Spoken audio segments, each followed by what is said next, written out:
You ever hear of Guild Wars? No, I'm not talking about Guild Wars 2. I'm talking about the original, the one where the Char were still the bad guys.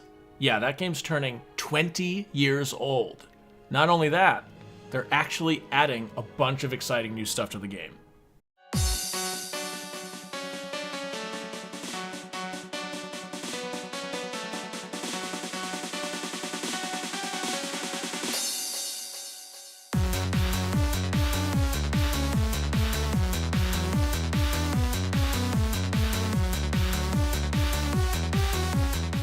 I've played Guild Wars since 2005. That's a long time ago. I bet some of you guys watching this weren't even born yet. I mean, I know that for a fact. Some of my guild members literally weren't born yet. I'm talking to you, Burrito. So 20 years, that's a pretty big deal. I wasn't sure what I wanted to do for this video, but I had to do something. I feel like if I didn't, I would have to get stripped of my Guild Wars PhD. I mean, come on. So for the first part of this video, I actually kind of want to do something a little bit different and get all cringe and sentimental, because this is a really great game, and now is as good a time as ever to try it out. Maybe you're somebody that's from Guild Wars 2, or maybe you haven't heard of Guild Wars at all. But I get it. Some of you guys are Guild Wars regulars, or maybe your attention span has been ruined by TikTok and you just want to get straight into the details of the update. I'm going to leave chapters in this video, so feel free to skip around to get to the juicy stuff. So for this first part, I kind of just wanted to reminisce about the game. I think it's really cool that all of you guys watching are still interested in Guild Wars 20 years later. I mean, it's like games these days last for 6 months, even less in some cases. So I just wanted to briefly share my story of how I even came to play Guild Wars in the first place and why I'm still talking about it 20 years later. 20 years is a long time, man. This game has been with me for quite literally over half my life. I was 12 years old in 2005 when I started playing. Now, if you're a math nerd, you could run the numbers and figure out how old I am now. So much has changed in my life since then. I was a snot-nosed 7th grader when I started playing, and I'm a dad now. I went from being a literal child to an actual boomer. And Guild Wars has been this constant in my life since then. I mean, check this out. Shout out to my mom who took this picture of me in 2006. Yeah, I mean, look at this. Look at that. What is that? Lightning McQueen? Funny thing is, believe it or not, I still have the same exact desk. So Guild Wars and the desk have been constants in my life. But, if we can zoom enhance and see what's going on here. I'm clearly in Cantha doing something. And then here's another one. I'm on the Guild Wars wiki, and check out that Windows XP down there. I don't even know why my mom took these pictures of me sitting on the computer, but it's kind of cool to look at. And then my personal favorite, check out these Giga Chad hero builds. Look at this monk with no elite skill, a barrage ranger, and this defy pain warrior monk with healing breeze. Dude, it's a miracle I even beat this game. Just for butts and wee-wees, let's go ahead and see how old my account actually is. /age. Across all characters, you have played for 10,109 hours and 47 minutes over the past 235 months. Now, don't judge me. I know some of you sweaties probably have way more hours than that. And to be fair, 90% of those hours are me AFKing in the guild hall. So, that's a reasonably healthy amount of time to be playing a video game. But old Ascalon is not an appropriate place to be celebrating 20 years of Guild Wars. This place is depressing, man. I still haven't forgiven the Char for what they did. Let's cut to some footage of pre-searing.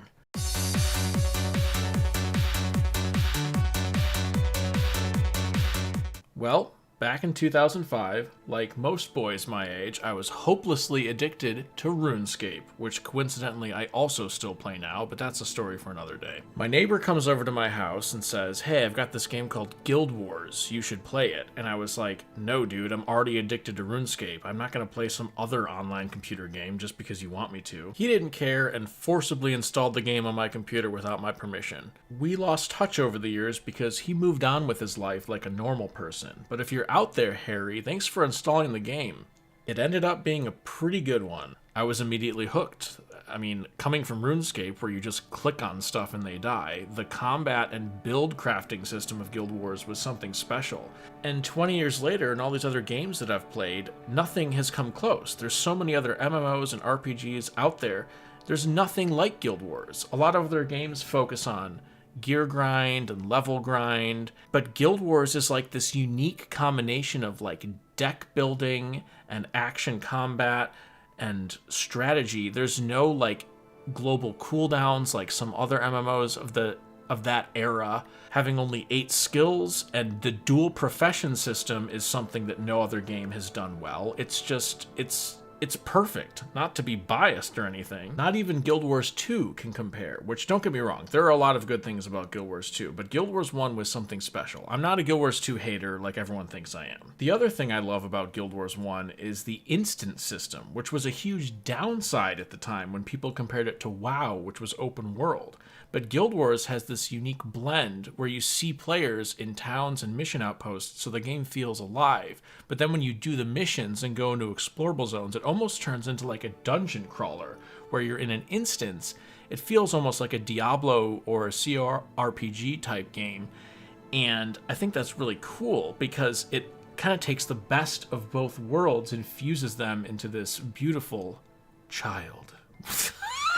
All that to say, if you're somebody who like stumbled across this video randomly and are still watching for some reason, you should try Guild Wars. It's a 20-year-old game, but it's great, and now is the best time to play because the game is going to be more active than it has been for years due to all the returning players coming back for the anniversary update. Yep, that's right, the game is getting updated. Have you always wanted a mini Kanoxai, but you weren't one of 28 people that won a Taiwanese championship in 2007, and you didn't feel like paying a scalper $5,000 to get ripped off? Have you always wanted an Hourglass staff, but you weren't able to pre-order Eye of the North because you were too busy being 3 years old? Talking to you, Oliver. Well, you're in luck, because all of the previously unavailable pre-order weapons, promotional weapons, PvP exclusive items, and special mini pets are now available for everyone to get permanently. And if you're an RM tier that's been scalping pre-order codes, screw you, dude. Alright guys, this channel has stooped to a new low. I've become one of those people that reads game update notes live on video. It's actually because the update isn't live yet. It goes live on April 15th, and I wanted to generate hype beforehand. And also, I'm lazy. Hello friends, as we announced last week, there will be a special update to Guild Wars on April 15th featuring permanently updated availability for a number of limited weapons and miniatures. So here's what's happening. There's a giant list here of all of these weapons that have previously been unavailable. Like, let's see here, Spider's Gluttony. This was part of the Taiwanese pre-order package. And, you know, there's some other ones in here like Dragon's Envy. All of this stuff, they're so rare that there's probably only a handful of accounts that still have them, most of which are inactive. And now they're adding all of these exclusive skins to drop tables across the game. And it's not just pre-order stuff for Prophecies. You've got stuff from Cantha and Alona, like the Soulbreaker Scythe skin. This is a really cool one. Look at that thing. You could only get this if you pre-ordered Nightfall back in the day. Same thing with the Glacial Blade. You could get this if you pre-ordered Eye of the North, which my one flex is I've actually had the Eye of the North pre-order on my account. But now, you know, it's been so long, it's about time people have access to these weapons. So they're going to drop randomly throughout the game with randomized stats, they note here. So when you type /bonus and get these through the pre-order, they have like a fixed set of stats. So now they're just going to drop as like regular rares throughout the game. So you can farm whatever you want, however you want. If you want to go back, you know, and Raptor farm like old times, or Minotaur farm in Prophecies, or if you just want to do like missions normally, you have a chance at getting any of these weapons forever. This isn't just like a temporary update. This is permanent. These are effectively all new skins that are being added to the game everywhere. It's gonna like breathe new life into old content. And there's some pretty interesting ones.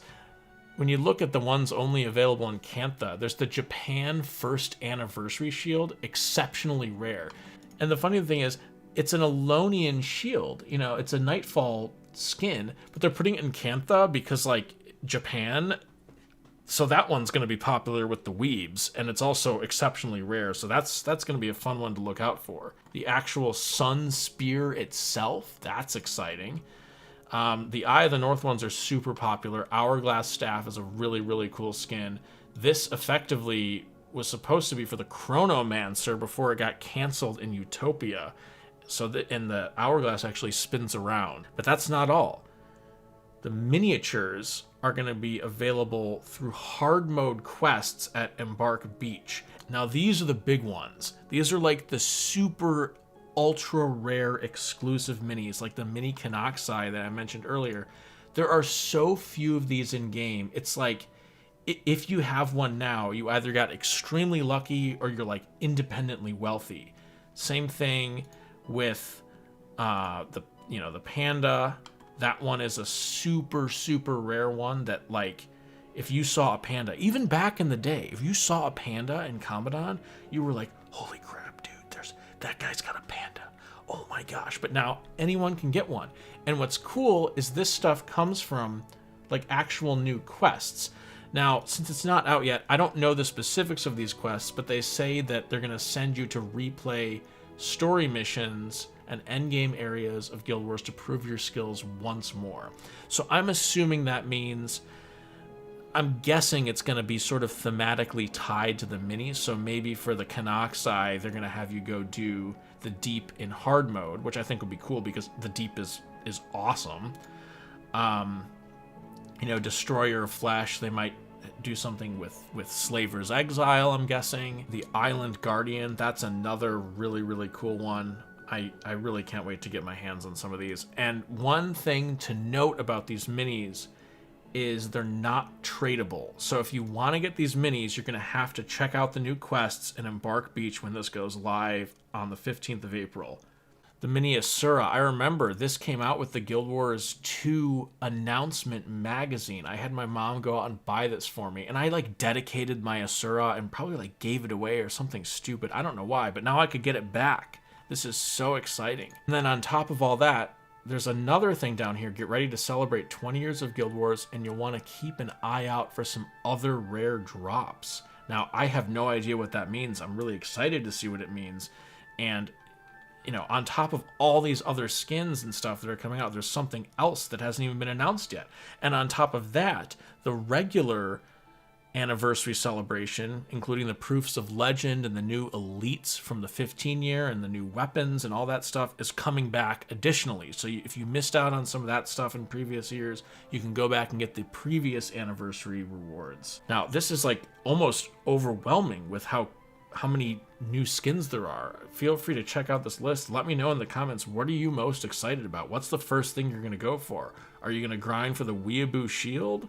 Are you going to try to get that Kanoxai to flex on the haters in Commandant? Let me know.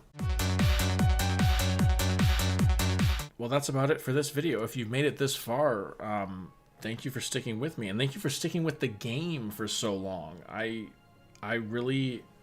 just have had so many great memories in this game. I've met some of my lifelong friends in Guild Wars. Some of my guildmates stood up in my wedding, and I stood up in their weddings. Like, we're real lifelong friends. From that little snot-nosed kid in 7th grade to now, this game has like meaningfully affected my life. And not to mention this whole video thing. I know I don't make them as frequently as I used to, but it's really cool to know that I can come back to this channel and know that these Guild Wars fans will still be out there, eager for more content. I hope to see all you guys in game. If you're looking for someone to play with, my Dead Guild is always recruiting. Feel free to check the video description for more info on that. You can join up with our Discord and chat with some Guild Wars nerds.